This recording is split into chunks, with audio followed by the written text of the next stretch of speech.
Okay. Well, this talk is the same talk I gave, which I feel bad about because it's, I mean, I know you asked to hear it again, but I feel like it's like telling a joke, the same joke, go to the same audience. I know it's not all the same, but a lot of you heard this the first time, so thanks for having me back, and I'm kind of amazed that you would come back and hear it the second time. But I'll try to, I don't know, maybe we can make it more conversational. I won't try to plow through everything in the way I did before. So, the name of the talk, I changed it.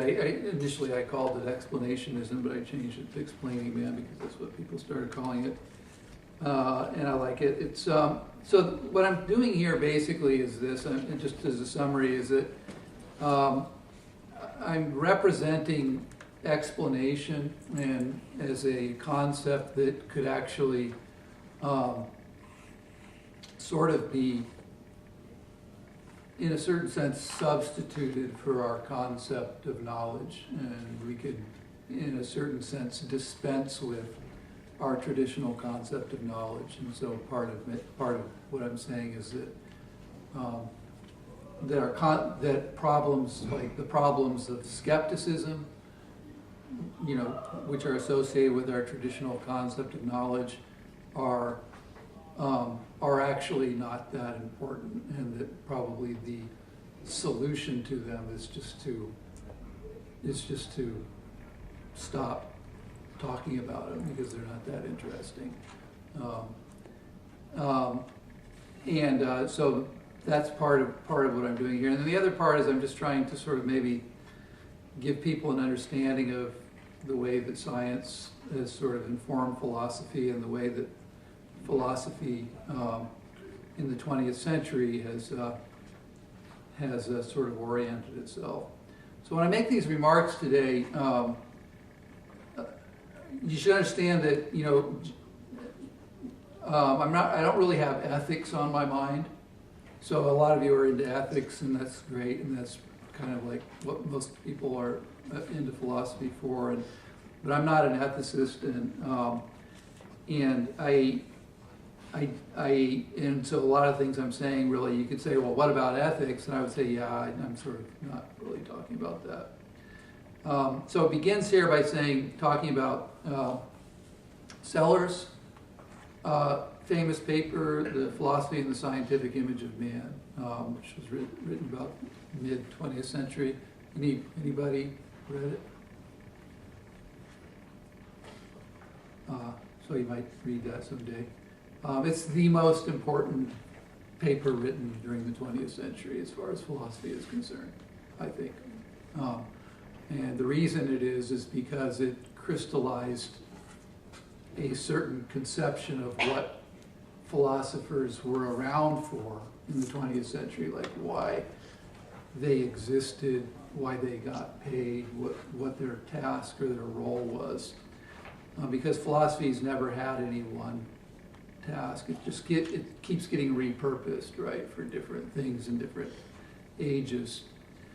So if you guys ever wonder, like, what philosophy is, you know, because you're philosophy majors, a lot of you are in the 20th and 21st centuries, well, the answer, again, setting ethics to the side, is that we're trying to figure out essentially how meaning and mind fit into the scientific picture of the world. That's what's going on in philosophy today. That's the big question. Okay? So when you think about meaning, I'm not really talking about the meaning of life, you know, which you could make it relevant somehow, but I'm talking about meaning in terms of like how we are capable of meaning things, how language is capable. Hey, how language is capable of meaning, how we're capable of having meanings and intentions, and also you know how to understand mind and consciousness, and that's not all philosophy by any means can be traced to that, but that's been the big question.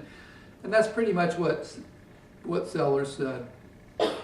So in that essay, he proposed an appealing way of thinking about the central task of contemporary philosophical inquiry, and he distinguished, this is still something we use a lot, between this notion of the manifest image and the scientific image of man. So the basic problem that had started really, at the beginning of the scientific revolution, though it wasn't felt very strongly at that point, is that we started to realize, it started to become part of our consciousness that human beings are part of the physical universe. It's kind of like an obvious thing, right?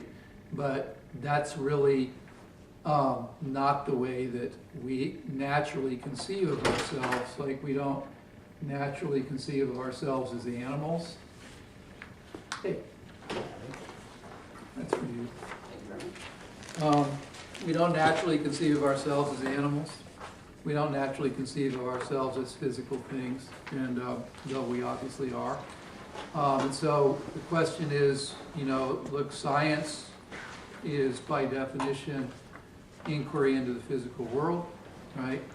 So science inquires into the nature of people, and that's how we're going to understand people scientifically. So the problem is that we don't have that image of ourselves. We operate with what we call what he calls the manifest image, the way the world and specifically people appear to us, right? So we think more, not less of humans in the manifest image. We're persons, with there's an ethical dimension to this. We have rights and rationality and things like that.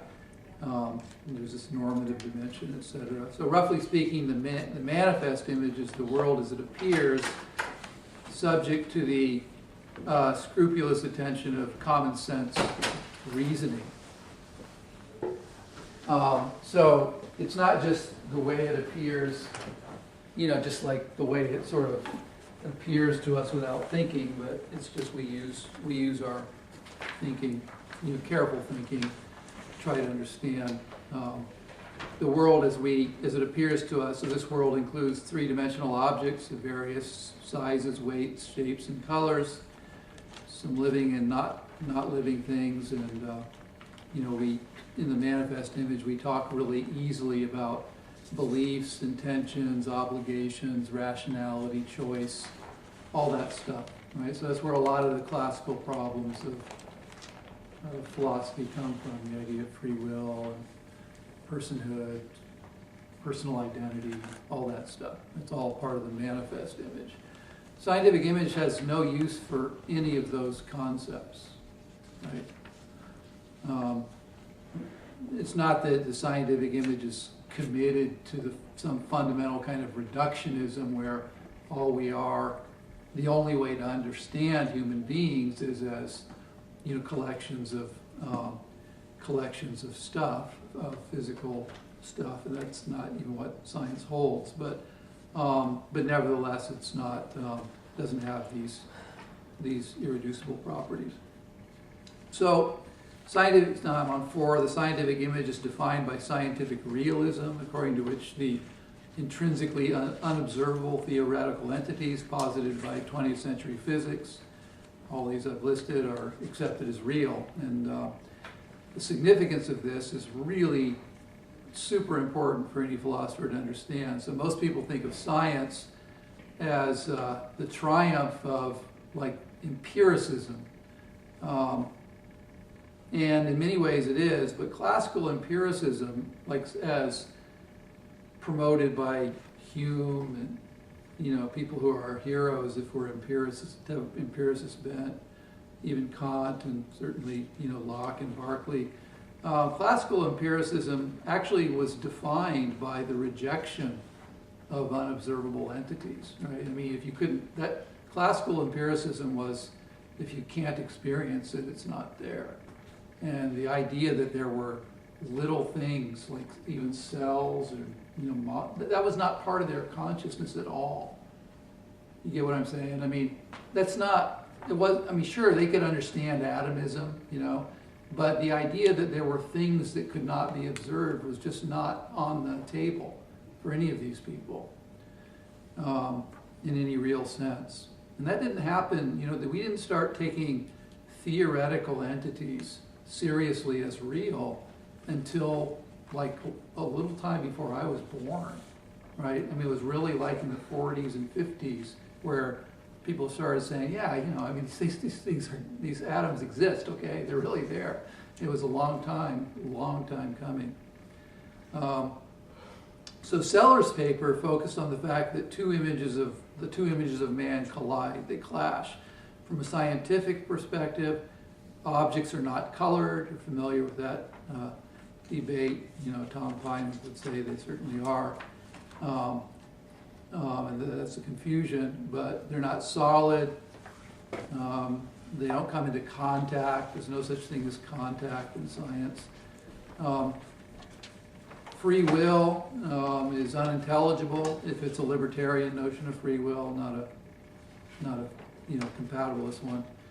Is unintelligible from the perspective of the scientific image. The quantum world is unintelligible from the perspective of the manifest image, right? So the question is just how do you bring these together, right? We got this problem, two clashing images, and from Sellers' point of view, it was like, well, of course science is right. That's the way it's going to go. You know, don't. I mean, if you don't want to be an embarrassment to your grandchildren, right, get on board now because there's no way science loses this fight. Just as an aside, you know, Pat Robertson, you guys know who Pat Robertson is? Evangelical Christian. He's not one of my favorite people, but he said something beautiful not too long ago. He said, really it was quite surprising, he said, don't fight evolution, you're going to lose your children. I thought that was just so, God dang, a wise thing just came out of his mouth. It was just like, wow, that's great. And this shows, like, you care more about what your grandchildren and children are going to think of you, and, you know, and your legacy. Like, how am I going to appear? You know, me sort of fighting this thing that is obviously destined to, already has completely dominated our understanding of the world. So according to Sellers, I'm on 7 now, the aim of philosophy is to produce what he called the synoptic vision. And he described this as the attempt to figure out how things, a quote, a famous quote from the paper, things in the broadest possible sense of the term hang together in the broadest possible sense of the term. So his paper didn't exactly argue that the scientific image was superior in every single way, but he did argue that whenever the images clash, the manifest image is going to lose. And the reason for this is simply the manifest image is within the explanatory range of the scientific image, not the other way around. You see, science is going to, if there are persons, if there is personal identity through time, if there is free will, right? Science is going to explain how it works. The manifest image is not going to explain how science works, right? Science is the perspective from which we will see these as redeemable notions, or we will see them as fundamentally flawed, and will move along, right? Okay. So I'll skip 9. So explanation in the end of knowledge is kind of the core of what I say here. So I'd like to suggest that something that, as far as I know, Sellers does not say, and that's that the concept of knowledge itself, of man as a rational knower, together with the view that knowledge is the aim of human inquiry, belong to the manifest image, not to the scientific image. So the idea is that it's not just there are certain entities, you know, processes and things and beliefs that belong to the scientific image, but there's certain concepts, the manifest image, there's certain concepts that belong to the manifest image, and one of them is knowing.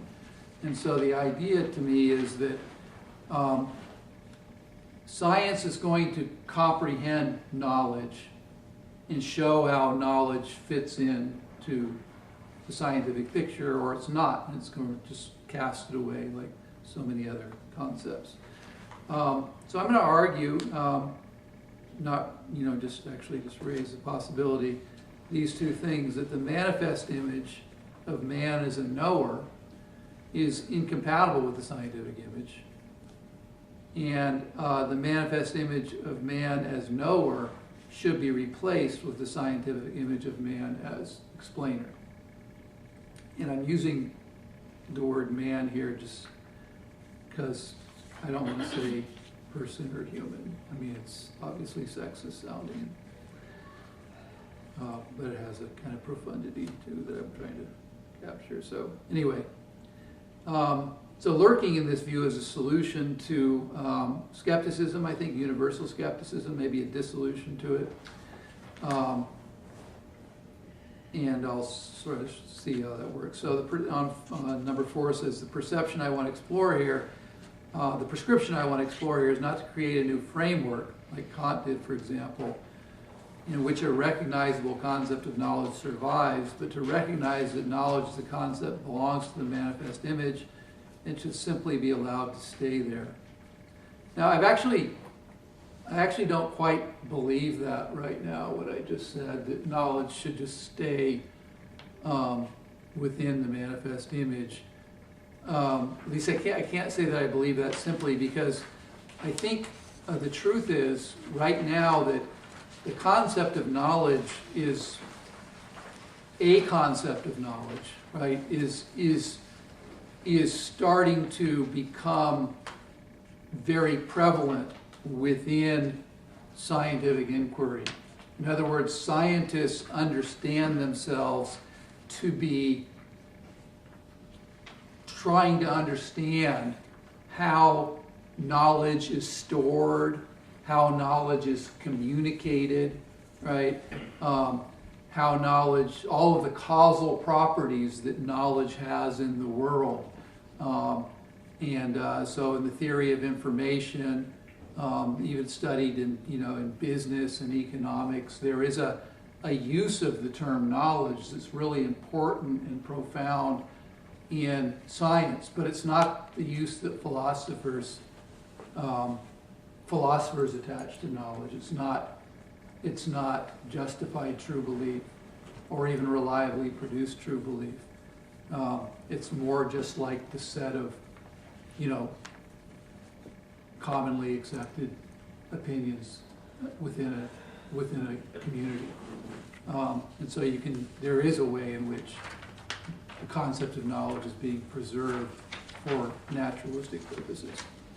All right, so the myth of the knower on the second page. So in my view, our intuitive concept of what it is to know something is due to what we take as a paradigm case of knowledge, and that's namely visually based perceptual beliefs, like just seeing things in the world. So under ordinary circumstances, we're presented with the powerful feeling of seeing the world as it is. This, I think, is the most profound illusion that the brain creates for us. This feeling that we are not always, but commonly being presented, the world is being presented to us as it is. Okay?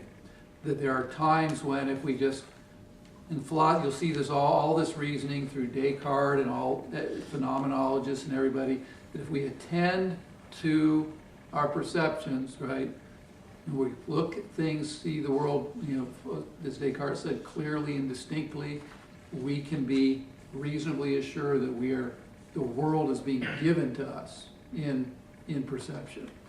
So you can trace that back to antiquity, back to Aristotle's notion of perception. It's a very, very powerful notion.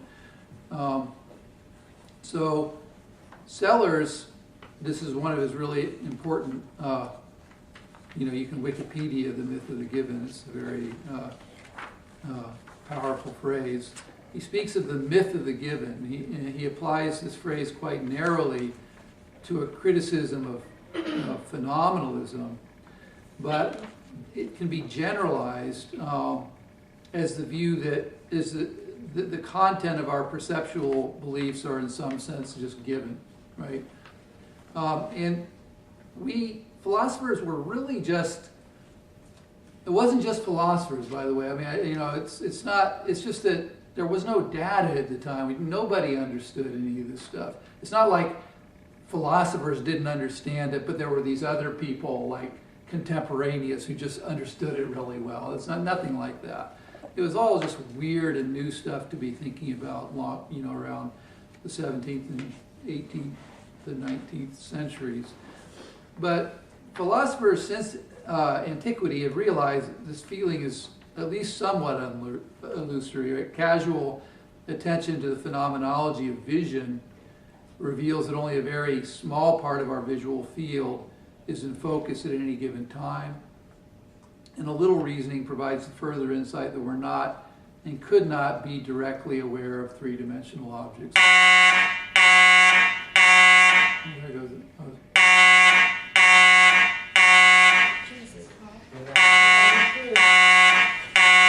think that means we have to go.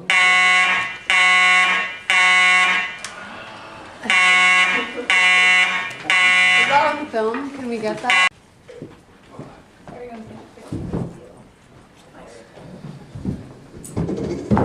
So the basic idea is that we realize that when we think about it and just even analyze it, we can see that our perceptual system is something that does a lot of constructing, and that our belief in three-dimensional objects is inferential. Three-dimensional objects aren't just given to us. The three-dimensional world isn't just given to us. We can see that, and it's been kind of understood for quite a long time. But these insights have never been sufficient to release us from the power of the illusion. Right? It's still a very powerful illusion. We still, I wrote a blog post a while ago, and it was just on the difference between feeling and believing. And I actually think it's, philosophers are always like pissing on feeling and saying, I don't want to know what you feel, I want to know what you believe. But I think that's the wrong way to approach it. I think we need a vocabulary in which feeling really plays a very prominent role. And in this case, we could say that we don't really believe the world is given like that, but we feel it, right? We feel that the world is given, and that feeling doesn't go away just because we go through this process of reasoning that we accept. So in that sense, it's just like a visual or cognitive illusion, right? I mean, the broken stick still looks bent. The stick still looks bent in the water, even though we know it isn't, right? You just can't, it feels like it's bent or broken. And then and as long as we feel those things very strongly, then it's just very hard for it not to sort of be the basis of our workaday worldview. So these insights have never been sufficient to release us from the power of this illusion. Most traditional modifications of this view attempt to preserve the idea that knowledge of the external world consists in having a veridical mental representation of an external world. And views that repudiate this goal as incoherent, like Berkeley or Kant, they fall short of it, or fall short of it, like Descartes, Locke, and Hume, are seen as having somehow capitulated to subjectivism or skepticism, right? So even though we know and have known for a long time that there isn't any straightforward sense in which we are, the world is just given to us, that's still how we think about knowledge, right? We think of knowledge as representational. When Richard Rorty's famous phrase, the mirror of nature, right? The mind is the mirror of nature. At some fundamental level, we don't want to acknowledge what Berkeley said, and Berkeley was just completely right about this, that's an incoherent idea. The idea that there is a mirroring of ideas in the world. Nobody has ever been able to make any sense of that, and I think the reason is because it really is in some fundamental sense incoherent. So,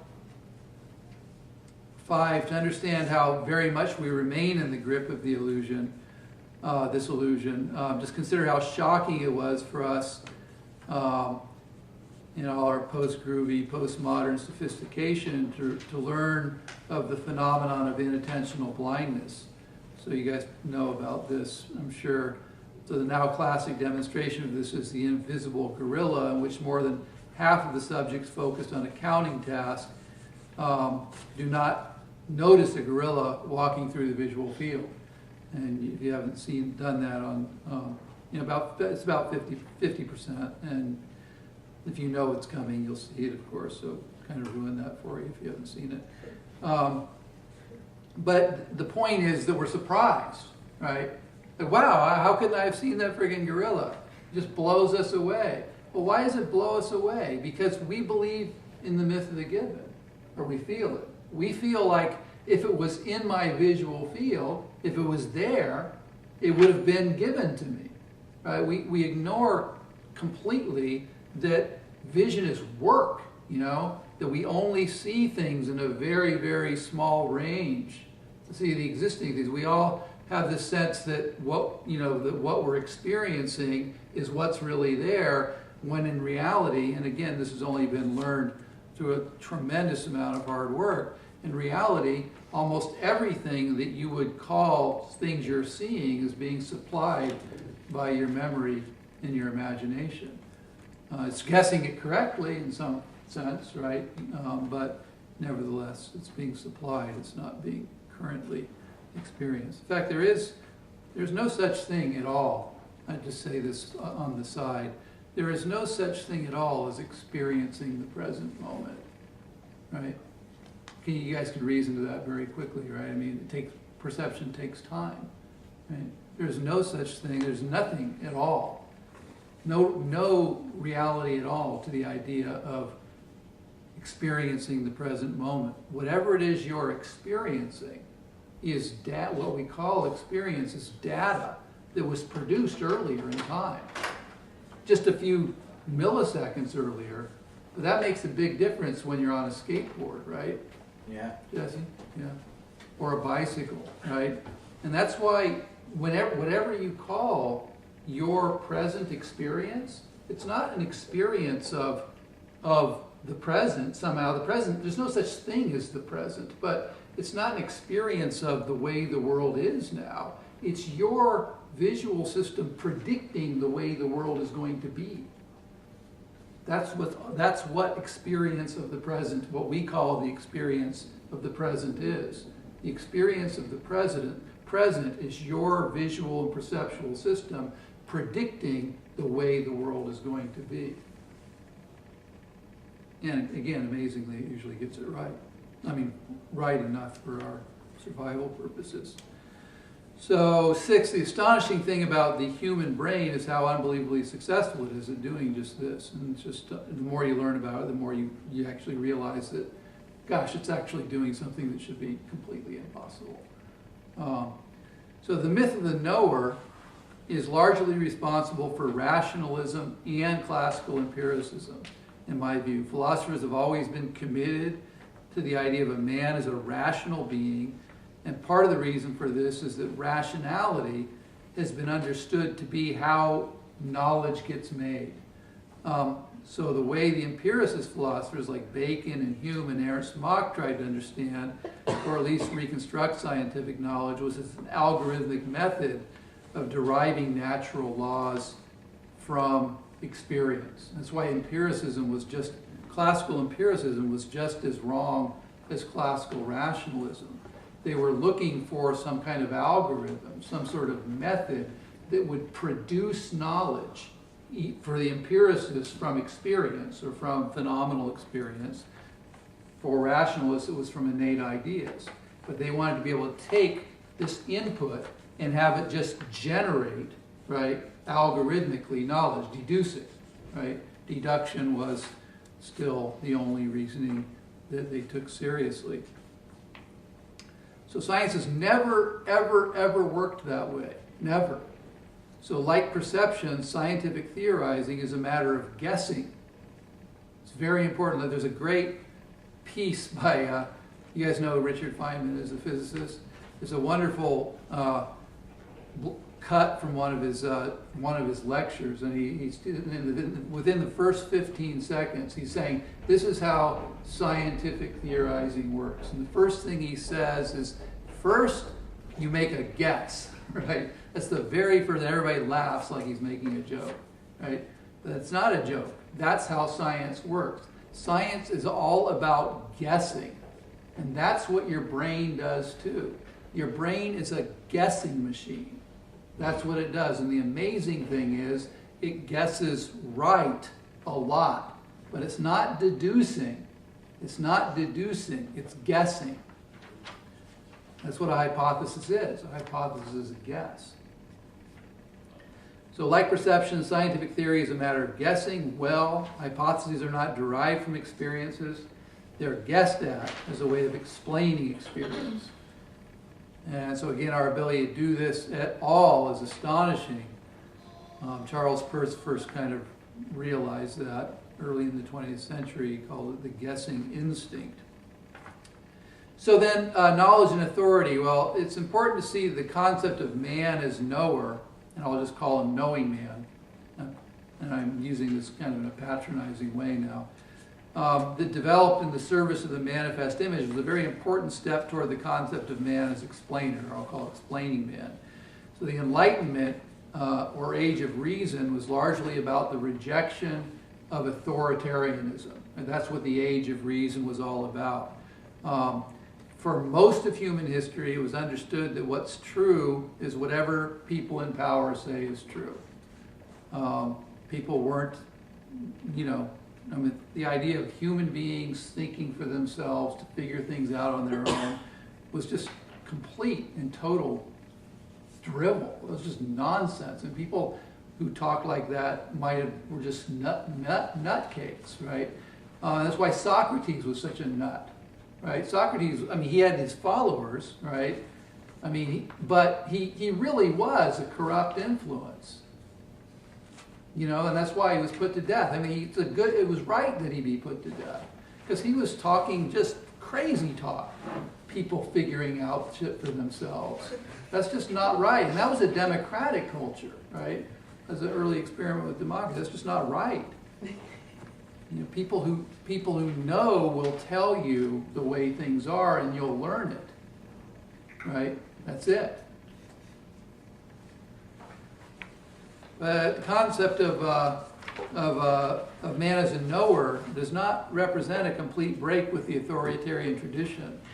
What's deeply comforting about that tradition is that the idea that there's an absolute source of infallible knowledge, right? And that's still what you find people looking for, even in a contemporary epistemology class. Even when we say we're beyond infallibilism and we're really fallibilists now, infallibilism keeps coming back. It just keeps coming back. So what's deeply comforting about that tradition is the idea that there is an absolute source of infallible knowledge. And this is something that the idea of knowing man tries to preserve. The promise is that by using our reason, we can establish truth with the same finality, even greater finality, than could be achieved with the authoritarian cultures. So the idea of knowing man, I believe that knowing man, the goal of knowing man is, the dream of knowing man is that someday we'll have a final, true picture of the world, and we won't have to think anymore, right? In other words, damn, this is a lot of work. Right? This is not fun. When are we ever going to just figure all this shit out? Right? Just get it done. Just figure it out. It used to be all figured out. All you had to do was ask the authorities, and they knew, and that was cool. I mean, except that they killed us wantonly and things like that.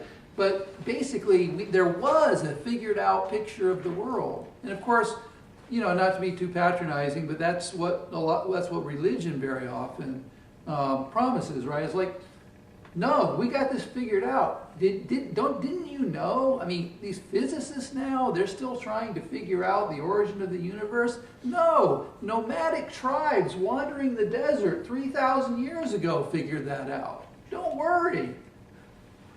But that's been all figured out. It's very appealing. So put differently, for the aim of knowing man is still to establish truths once and for all, such their continuous re-examination is unnecessary and pointless. So this is where explaining man has like a different ethic. And explaining man has a different sense of fun and a different sense of what's a meaningful activity in the world even, right? Explaining man does not even see this as a desirable goal. Doesn't like to, if you talk to explaining man, he does not say, oh, that would be great if we had a finished picture. Explaining man, it's like there's it recoils from that. It says, oh God, I hope not. That would be just horrible. I mean, that would mean the party would end, right? I mean, that would be the end of the party. There would be nothing more to inquire into. Gosh, I hope you're wrong about that. That's explaining man's attitude. So explaining man does not see this as a desirable goal. In fact, she sees it as sad. To her, the world is infinitely rich, complex, and investigable. She is not, like Descartes, haunted by the possibility that even our most foundational beliefs are subject to future revision. She finds that thought deeply satisfying. That's fine. If we can come up with better explanations and better explanations, that's great. So to the idea that a few hundred years after the birth of science, we're fast converging on the final true picture is just incredibly improbable as well. Hume was a jolly man, but his skepticism also resulted from despair. Like Descartes, he wanted to derive the external world from our ideas. He could not, like explaining man, see the external world as part of the best explanation we have of experience. He was critical of the Cartesian quest, but he was still a knowing man. He was not an explaining man. So the world according to explaining man. So let's go back for a moment to perceptual beliefs and see how they look to explaining man. Explaining man, simple perceptual beliefs should not be understood as descriptions of a given reality. They're not given.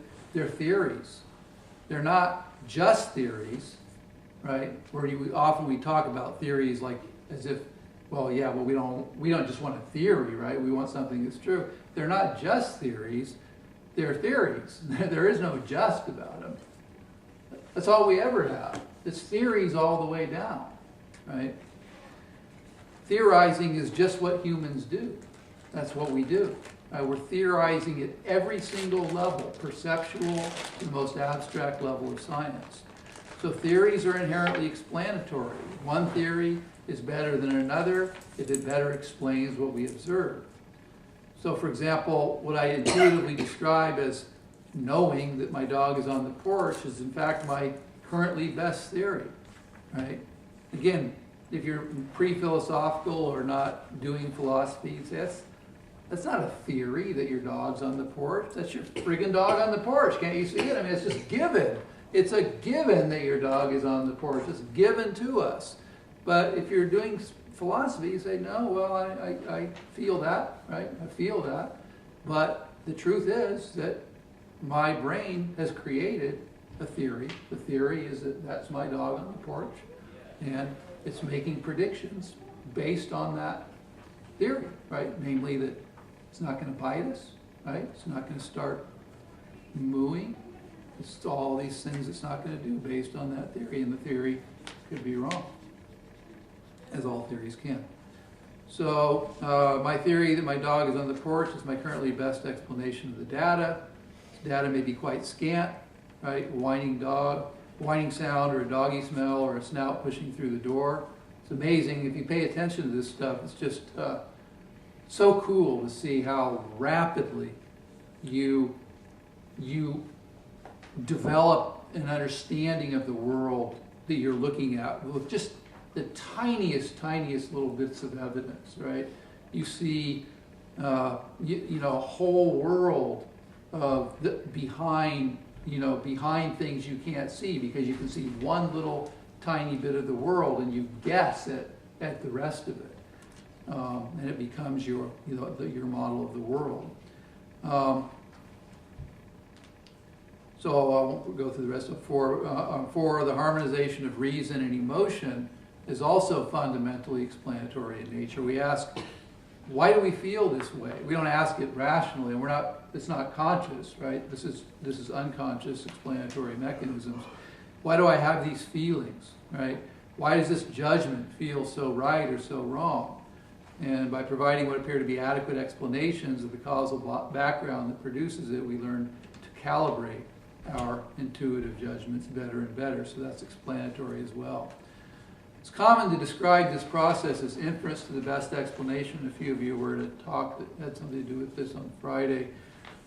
Many psychologists and philosophers believe that it's our most fundamental form of what we call ampliative inference, or inductive inference, ranging from the most basic forms of non-linguistic subcognitive processing to scientific theorizing.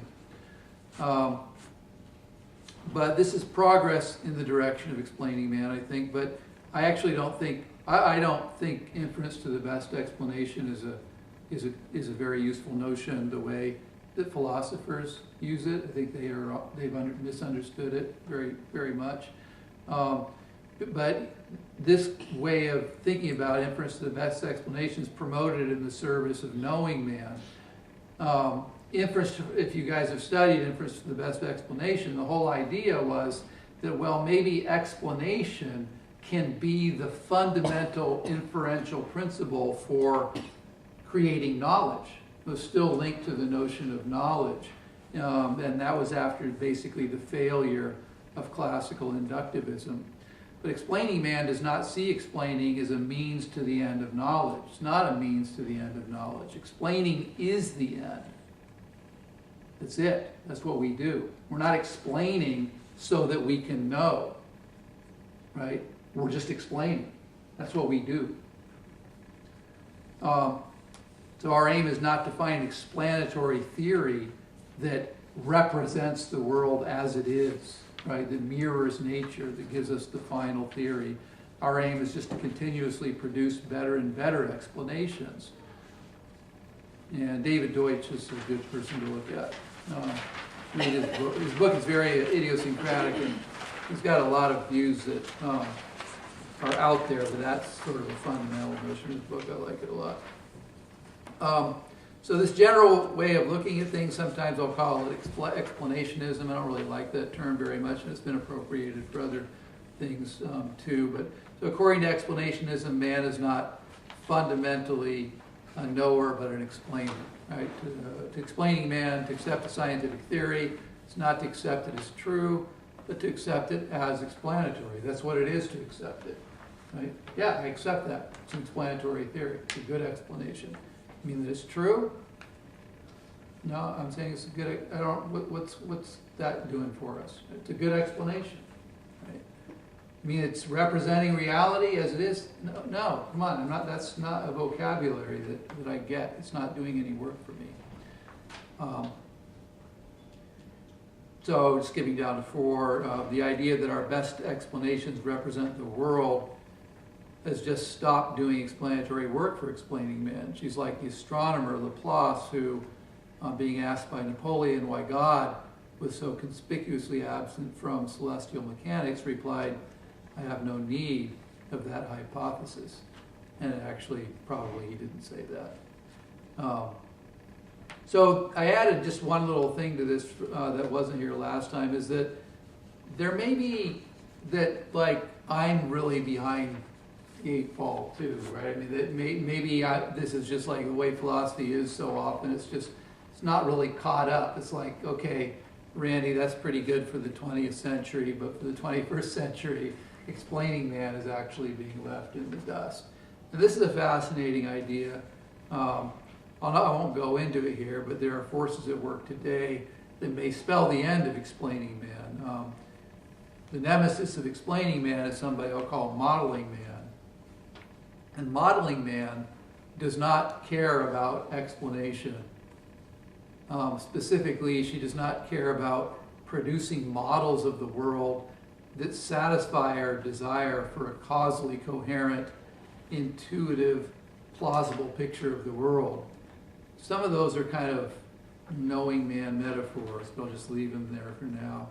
Modeling man believes that the human brain is simply too tiny a device to represent the real complexity of the world, and that future progress in science will result from creating and proving upon purely statistical models that don't even purport to explain anything at all.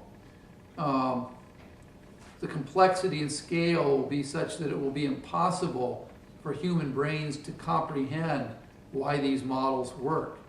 It will simply be a fact that they do work, that they do make accurate predictions. The basic idea here is really something that was never really conceived until we just saw, until the digital age, until we started developing just amazingly powerful computers that could essentially start modeling phenomena with this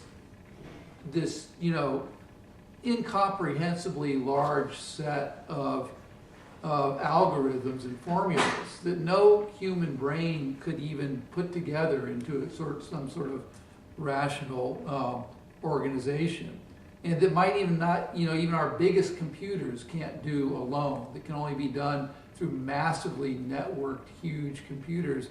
And the reason this is starting to happen is because the complexity of phenomena that we're dealing with now at all levels, biological, physical, informational, it's just unbelievable. It wouldn't have been fathomable to some of our great luminaries even from the 20th century.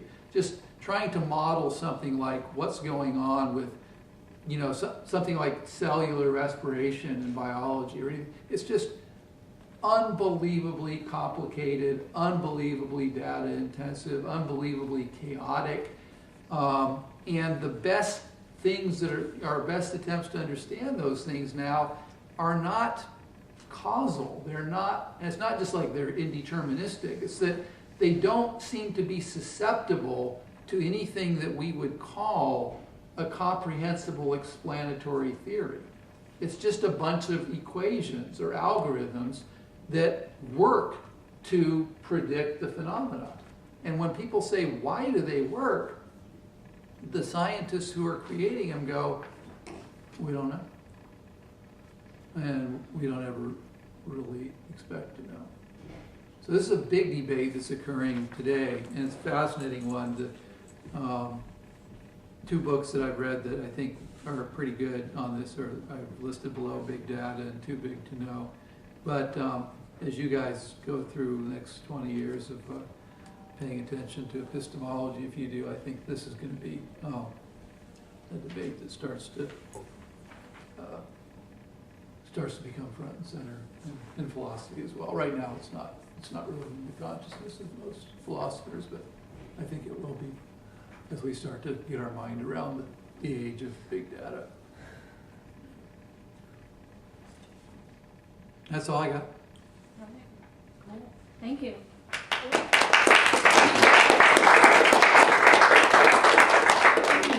So anyone have any questions?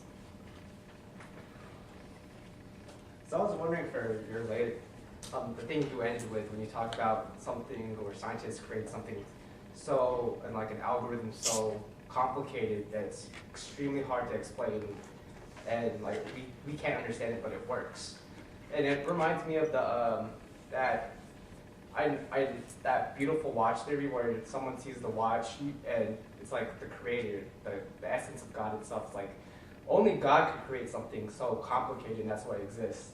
And there's a lot of like opinions directed like, it's like, you can't think that, that's not scientific, or that's like, why would you even think of that? That's like, it goes against the basis of science where you need to explain things. Do you think that the way science works now and what you mentioned before, it plays a part in that beautiful watch theory? Well, it does. I mean, I don't know if I understand your question completely, but if you want to, look at Paley's watch as, where does it fit in history? It fits into the history of explaining man, because, this prior to what we call natural theology, all the attempts to understand, to motivate belief in God's existence were deductive, right? But the essence of the design hypothesis is that we have this phenomenon here, whether it's a watch or order in the world. The watch is just standing for order in the world. And we're interested in why that's there, right? So God is being, in this framework, is being posited as a theory, an explanatory theory for design, right?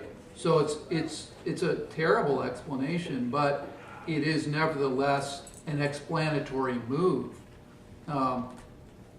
And Hume, sort of represented it as like the last really excellent attempt to bring, belief in God into, to be made coherent with the scientific perspective. And there's still people who take it seriously. So that's all. It's within sort of the explanatory, the explanation man ethic, right?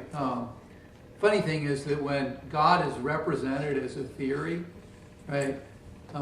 There's only, like, if you think of like 3 different ways to think about God, right? One is like, okay, it's just a revealed truth.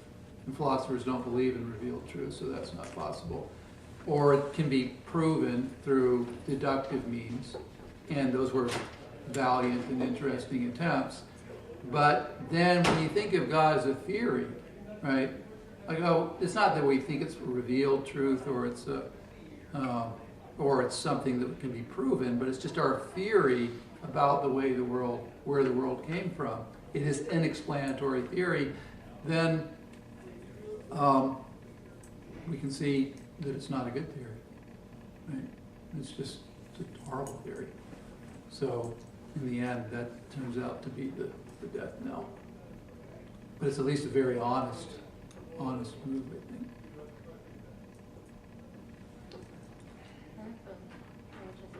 Go ahead, Kim. I have a question about Modeling Man. I'm not at all familiar with Modeling Man. I've never heard of that, and I haven't read these books. But I'm not seeing the conflict, because no one is a modeling man. A computer could be, I guess, but the way in which actual human people conduct scientific inquiry, we are explaining then. No one is a that's a nice point. That's a very good point. There isn't, I mean, if we're just saying, look, the thing is that maybe we could say with you that, well, but people are still, that's what we do, we're explainers. We've built these computers that advance our understanding of the world in the sense that, and we don't really understand how they do it, but we use them because they have these extraordinary predictive capabilities that humans don't have. Still, but nevertheless, we're still explaining. And I think the maybe the only thing is that that to the extent that we want to accept that the computers we've built and their abilities actually represent our understanding of the world, right? We have to build that in. So then we're not explaining men either, right? To the extent that these are our creations, right? And we don't really understand the world the way that they do, but they are our creations and they represent essentially what our epistemic commitments are. So if explaining man, say, ultimately believes that all we have is explanations, well, that's not all we have. We have these statistically predictive models too that aren't explanatory, that may be our highest achievements now. Wouldn't the reason why models work have an explanation though? Like the explanation would be that these computers can process the infinitely huge, gigantic amounts of information, and we simply cannot do that. Thus, we are unable. I mean, there's an explanation for that, and then the explanation for why the models work is just because they're able to have all this information. I'm not. No, I know what you're saying. I think think I understand what you're saying. I mean, explaining man is going to say, and they do say. I'll give you an example of a debate that's occurring. So there's this guy who's the chief scientist at Google. His name's Peter Norvig is his name, and so what is Google interested in? Well, I mean, they're interested in everything, but one of the things that Google is interested in is language and processing human language, right? Because that's a huge amount of money involved in developing computers that understand language, right? And ordinarily we think that what philosophers have always said is that the way that we understand language, like a sentence, like the sentence is we grasp the meaning of a sentence, right? And so if you take a philosophy of language class, and even linguistics classes too, meaning will be like a fundamental concept here. And it'll be, the whole aim will be to try to figure out what the human brain is doing when it grasps the meaning of a sentence. But Google doesn't care about that at all. And that's not how their language understanding operates at all. Their algorithms are all just based on the frequency with which words occur within specific linguistic contexts that can be defined completely structurally, right? So there is nothing about an artificial intelligence system run by Google that is about grasping meaning at all. And so a guy like Chomsky, Noam Chomsky, looks at what Google is doing and says, and actually says publicly, that's fine for you, but you're not telling us how language works. You're not giving an explanatory theory of language, because when we look at what, say, like Watson is doing or some other AI system is doing, and try to figure out what's going through its head so that it comes up with that particular sentence in response to that, it won't fit any explanatory understanding of how we understand language. And Norvig's answer is, I'm modeling man. That's not, I don't care about that. All I'm trying to do is build a system that gets language right. And by the way, if I do know, right, if I do succeed ultimately in creating a computer system that doesn't, in your view, understand meaning at all, but responds completely appropriately to all conversation and can do scientific inquiry better than us, what's left in your criticism that we don't understand, right? Sure, there isn't any explanatory model, right, that allows us to grasp why this is effective. It just is. It just is effective. And we're just going to have to accept that as a fact. So it's not modeling man, it's modeling bot. What's that? It's like a modeling bot or computer. Or the person who creates Yeah, the modeling bot. yeah. I is mean, modeling modeling man is somebody who looks at what we've done and wants to incorporate, what we've achieved as part of our grasp of the world, and it says, look, like explanations are great when they can be done, but it's really a fairly paltry achievement compared to what it is we're going to be achieving.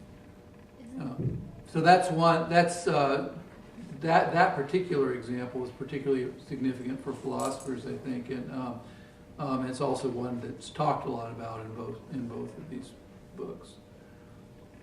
Isn't that the difference, kind of between someone who produces theories and someone who applies them? The difference between a theoretical physicist and an engineer? An engineer applies these concepts, doesn't necessarily produce them. And so the engineer considers himself modeling man, the guy at Google who produces this algorithm for the AI or whatever it is. Yeah, that makes sense. I mean, it's just, a guy like Norvig is just not going to, the thing is that it may be, what he's saying is that the theoretician's job just may have, at this level, may have just gone away, right? So it's not like, oh, the theoretician still has this work to do to try to understand how these statistical models are figured. It's like, take your best shot, you're not going to do it. It's just beyond any human's ability, and beyond, perhaps there just isn't any theoretic answer to these questions. So nobody is going to be only a modeling man. I can't think of, I can't imagine somebody who's only a modeling man. And modeling is very useful in some areas, not all of them. In some areas, explaining man's methods will be a lot more useful, figuring stuff out. But can you make a mixture of the two? Accepting man, because what explaining man is doing, I think, is accepting explanations as more useful than previous explanations. And what modeling man is doing is accepting what the modeling system produces as very useful. In both cases, you have accepting of our best theory or some kind, our best model, best explanation. So wouldn't accepting man Yeah, I think I see what you're saying. I think it's a good suggestion. I guess the sort of intellectual difference between explaining man and modeling man is that explaining man is always expecting to have an explanatory perspective on what modeling man has achieved because of what's gone before. There's something here that's not quite right about, I haven't achieved any kind of level of clarity in my thinking here, but one of the problems is that most people philosophers who think about explanation, think about explanation in terms of causation, right? They think that explanations are inherently causal, that good explanations are essentially the representation of the causal structure of the world. And that's actually not, that's a view, but I think it's more of a knowing man view, right? Because it's about representing the way the world is. So it's like our explanations work because they are mirroring the actual causal structure of the world, which is exactly what I say explaining man isn't really about.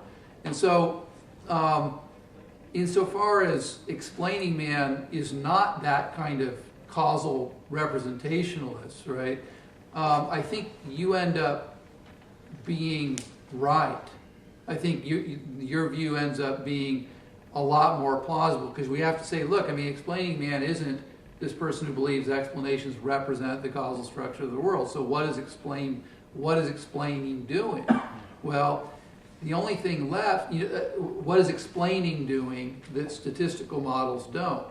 And the only thing left is that it somehow gives us a map in our head that we can actually feel like we comprehend. I mean, there's a sort of we have models of our head. We have models of our local environment. We have theoretical models of the atom, and you know, the double helix. We have all these models of things and entities and places that just represent you know, something that we feel like we understand. The statistical models don't give us that feeling, and maybe that's really the only difference, right? And maybe that's not a really big difference, and maybe it shouldn't be important to explaining man either. So I like that. I like that move. I was doing their whole explanation. I was thinking of a world where there's only two men available there, which is the model man, or the modeling man, and the knowing man. And thinking about that, I was picturing a world where we're living in that society. What would it be like? And it seems that the only thing that, like, if I lived in the world that's separated between the model man and the knowing man, I would feel like in a brink of hysteria where everyone is like, it's like we're pagans. We're basically like, we're gonna turn to something we can't explain and we're gonna worship it. Like, oh wow, this is something so unfathomable that we can't explain. And it feels really weird.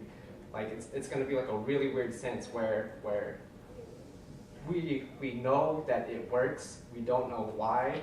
We're gonna accept it. Hence, modeling man. And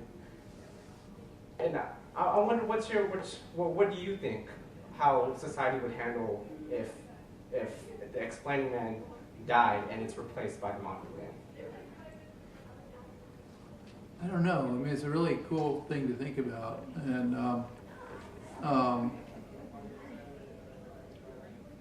I just don't know the answer. I mean, I don't even think I have a sense of what the answer is. I mean, but you guys are going to live through that future.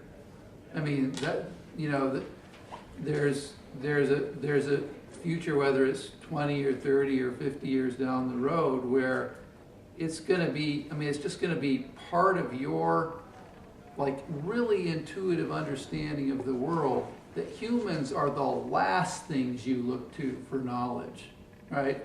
I mean, right now, Watson's starting to come online in medical offices. You know what I'm saying? Watson is there, right? And Watson outperforms human doctors now, right? You can tell your symptoms to Watson, right? And Watson is more likely to, you guys know what I'm talking about? You know, Watson is Watson's the IBM's computer that beat humans in Jeopardy. It was always for the purpose of doing diagnosis. Watson is coming up with the right answers more often than humans now.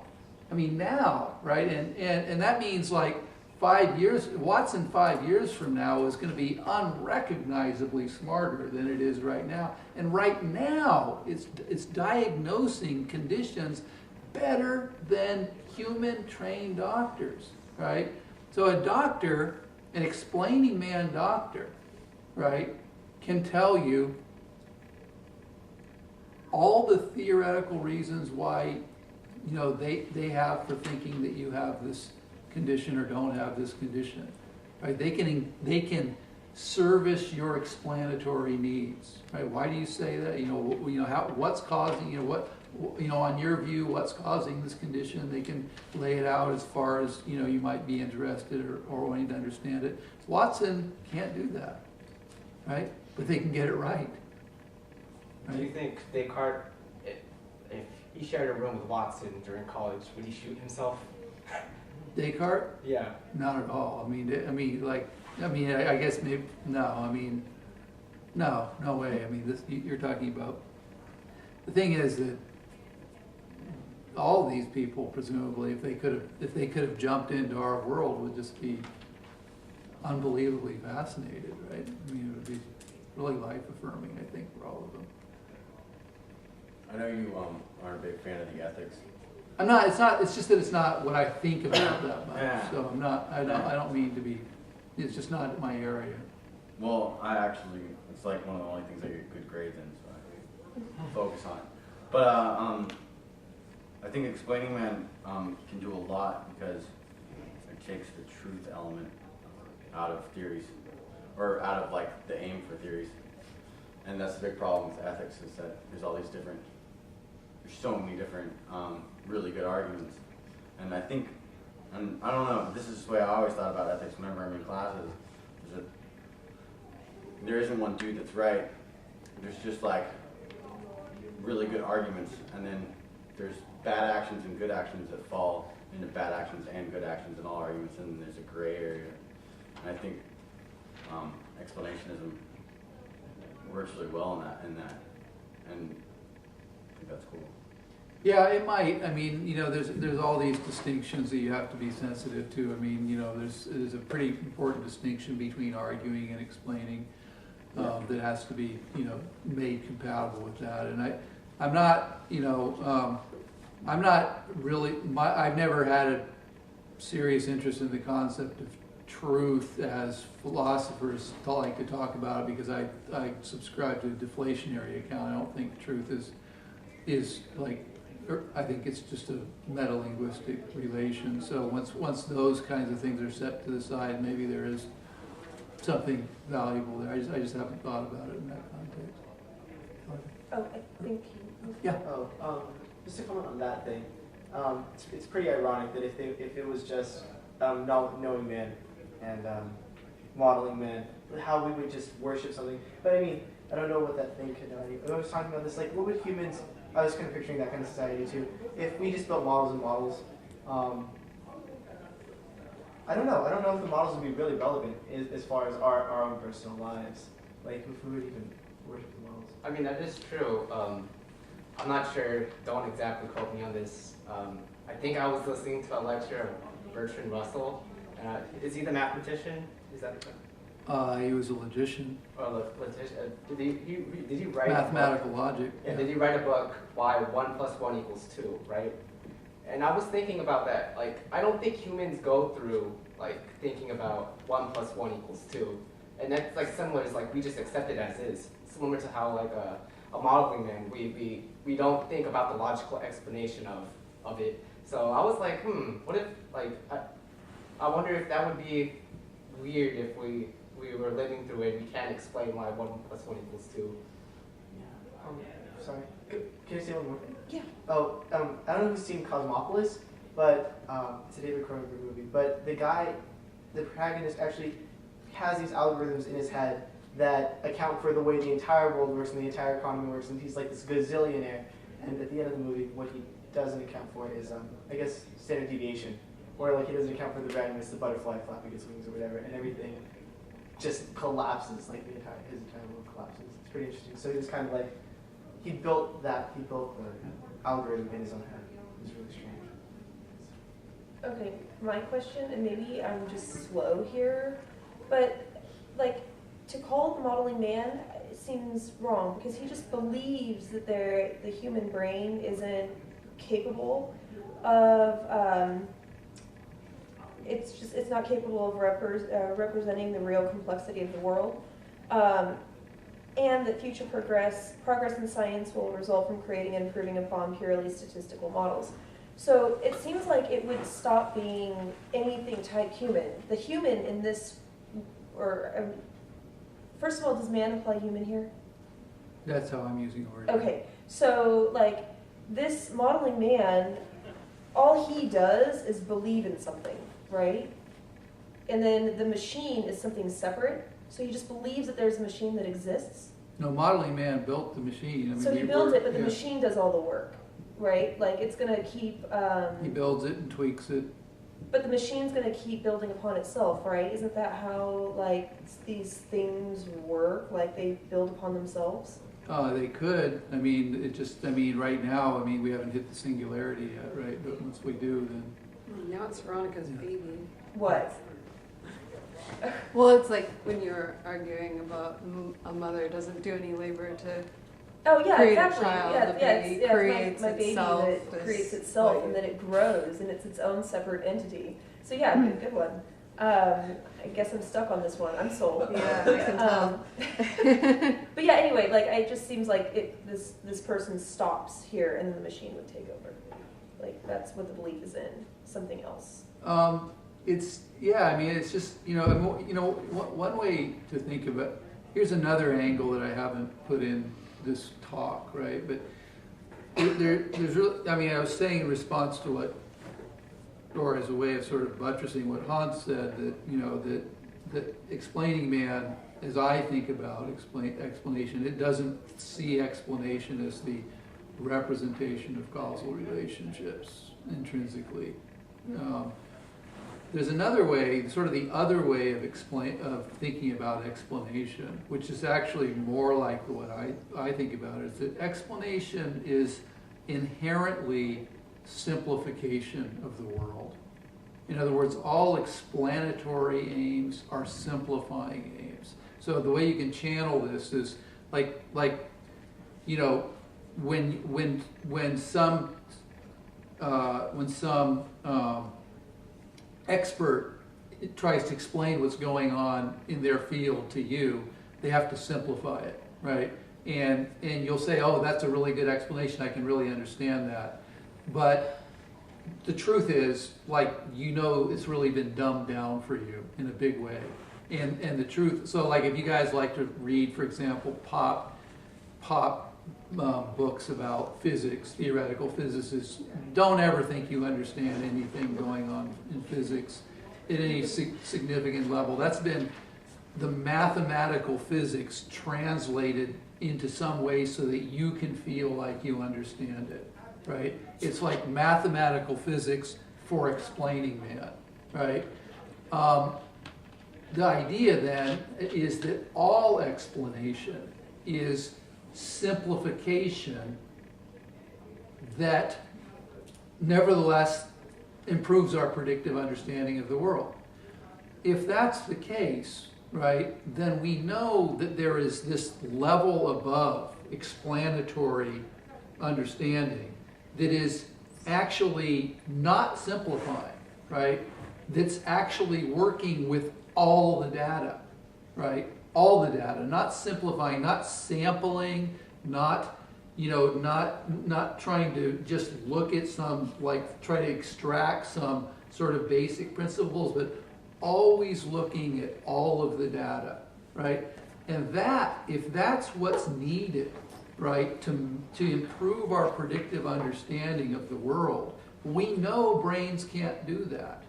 The only things that can do that are things that we build, these prostheses to our brain that we have built, right, that can actually deal with these incredibly large data sets and process them in ways that don't involve that kind of simplification that the human brain requires to feel like it understands the world.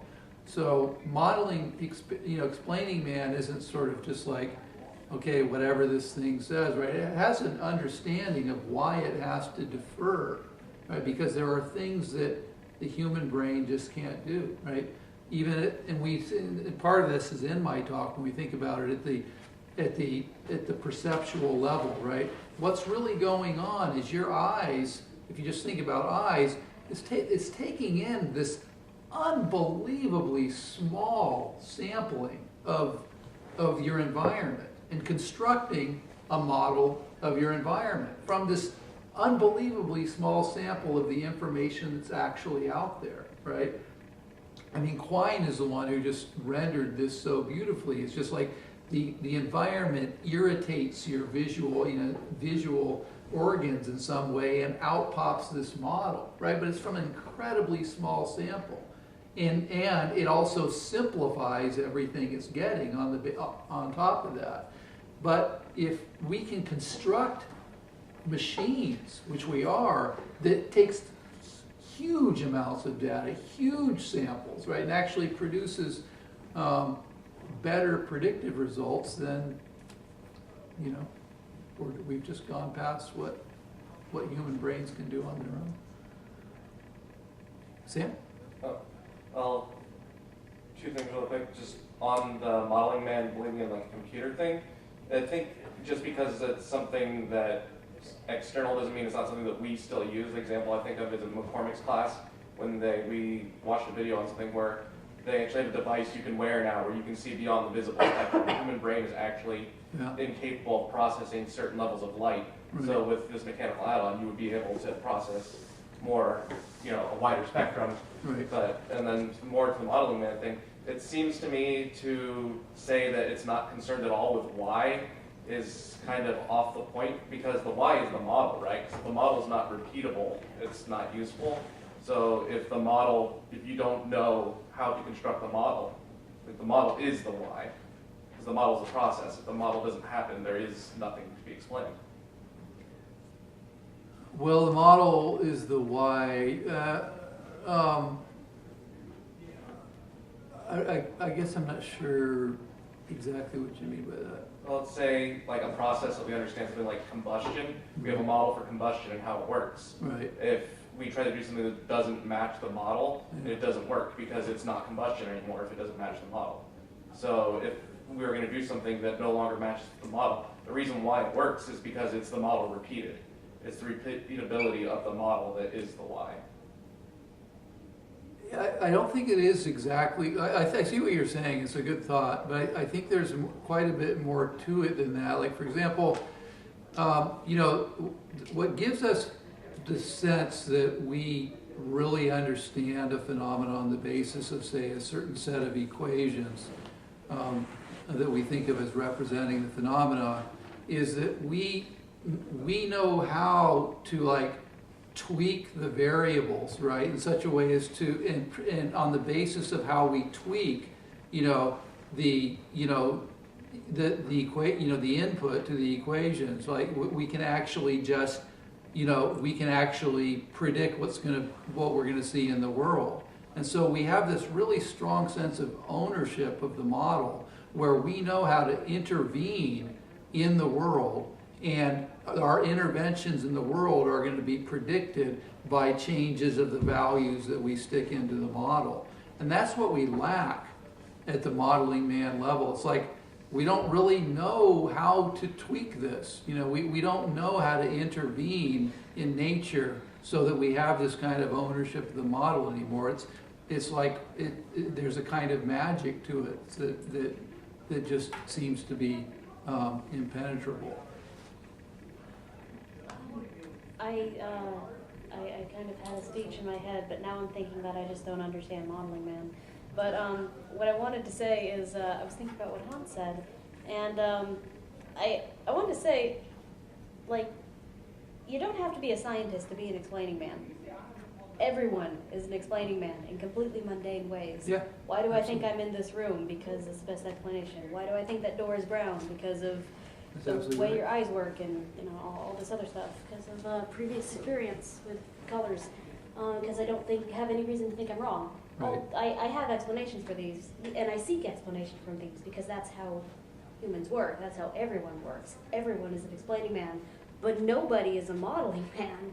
Nobody ignores explanation entirely and relies entirely on models, even if they think they do. Even if someone builds a model, this pure statistical model, this supercomputer, and calls himself a modeling man, even if they're not interested in an explanation for why their model works, why the computer works, in all other respects, they're still an explaining man because they are a person living in the world. Yeah, well, that's a nice point, and also, it's very parallel to the point that is often made about knowing man, right? I mean, basically, you live in the world. You live in the world, and as a result of living in the world, you believe in persons. Effectively, you believe in free will. Effectively, you believe in God. Effectively, you believe in identity through time too. And so, it's not like we're ever capable of practically leaving that part of ourselves out either. Your point's nice because it's exactly symmetrical to that point. Right, and even But we also are able to appreciate, right? And we're able to say, I know I can't break free of the manifest image, but I also know it's not right.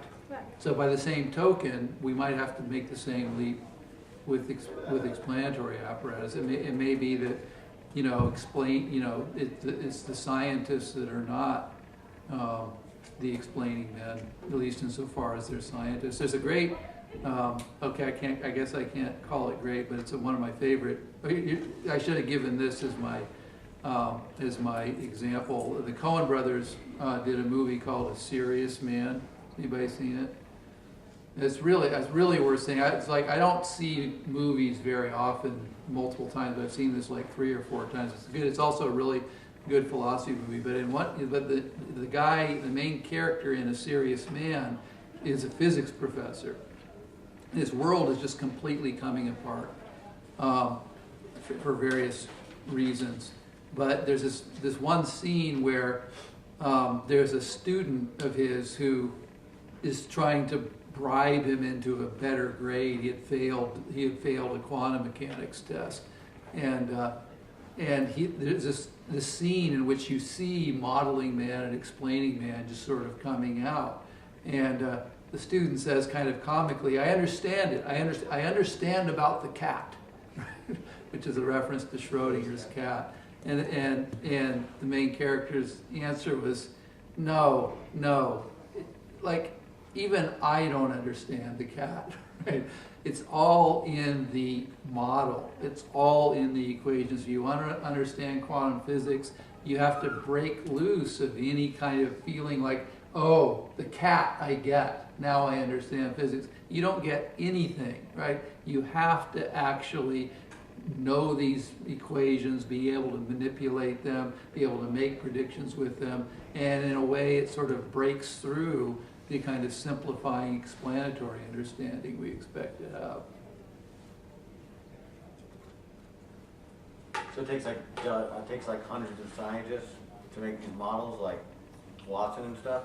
Yeah, I mean, that's another way to look at it, right? I mean, it doesn't just have to be about machines that we make. I mean, Peirce actually had this view, right, where the basic idea is the fundamental epistemic agent is not a human being with one brain. It's all of our brains linked together, right? Yeah. So it's a community of scientists, and the understanding exists in the community, right? Not in any one individual.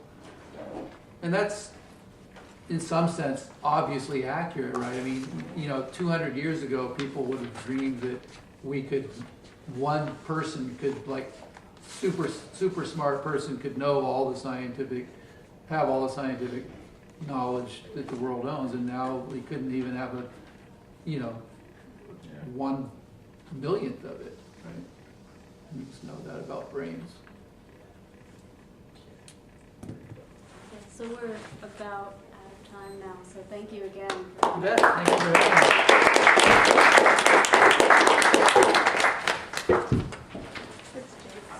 Ms. Jakes, we'll find out.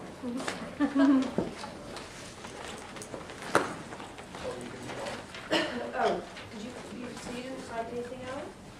No, she emailed me saying Thank you for the same. You want me to hit it, Mom? Oh, sure, I'm happy to do that. You think we're doing modeling man stuff. It's really videos that show Chris.